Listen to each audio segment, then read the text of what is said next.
All right, another SimpleShot Pro Tip, and again, terminology. So you've probably heard the terminology TTF. So what exactly does TTF stand for? It stands for through the forks. Through the forks shooting is like your old school whammo style slingshots with the slot attachment. So this is just an old whammo-esque sort of slingshot I found on eBay.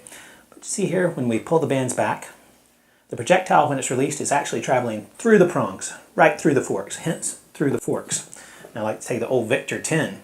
A lot of folks enjoyed shooting them with the prongs coming on the outside of the forks. Still, the projectile is moving through the forks. We can see that on the Scout, through the forks, and of course, you can do that with the Oculus system. So there you have it. That's TTF, or through the forks. We love your comments. We want your suggestions. Get out and shoot your slingshot. Be sure to have fun. We'll see you next time.